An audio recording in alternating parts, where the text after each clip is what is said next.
Greetings, fans of all things custom toy. This is Toy Customizer Wake Angel 2001, bringing you the final shadow in Dark 95's commission, Rogue, who is white despite being a shadow. But he wields a big gigantic lance which is pitch black, so awesome. Alright, let's get started. Rogue's head started out as supersonics, with the usual shadow modifications, lopping off the nose and adding gigantic ears. I also modified the bottom two spines to be smaller, and then gave him a paint job. He's mostly white, with some black markings and eyes, and his skin is gray, although you can only really see it in his cheeks and on the inside of his ears. The body is silvers. Yeah, pretty much just a regular silver figure. Of course, this needed modification too.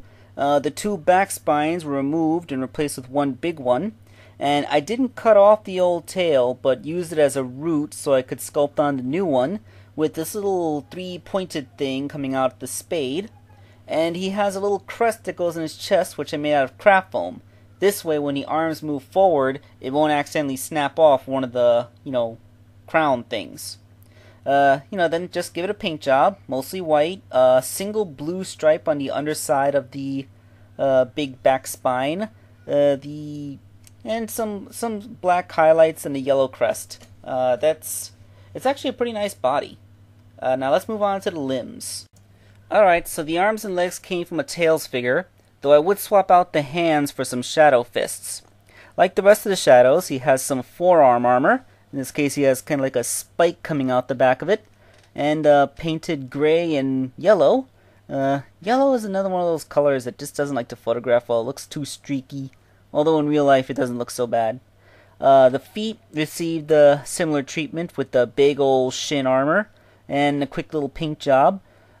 It's kind of hard to paint those little diamonds on his knees, considering the surface area of a typical Sonic figure's knee is so tiny, but I hope I managed to capture that, attempt at the look. So, once reassembled, the Rogue the Shadow figure looks pretty imposing. He has a little bit more neck.